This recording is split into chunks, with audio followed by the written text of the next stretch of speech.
पालघरमधून धक्कादायक बातमी समोर येते। इयरफोन घालून रूळ ओलांडणाऱ्या विद्यार्थिनीला ट्रेनची धडक बसली आहे। पालघरमध्ये विद्यार्थिनीचा जागीच मृत्यू झालाय।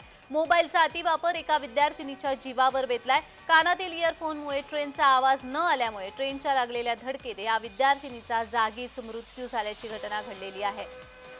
पश्चिम रेल्वेच्या पालघरमधील सफाळे रेल्वे स्थानकाजवळ रूळ ओलांडताना माकणे गावातील वैष्णवी रावल या विद्यार्थिनीचा जागीच मृत्यू झालेला आहे। आणि या संदर्भात अधिक माहिती देत आहेत आमचे प्रतिनिधी विनायक, नक्की काय प्रसंग घडलाय?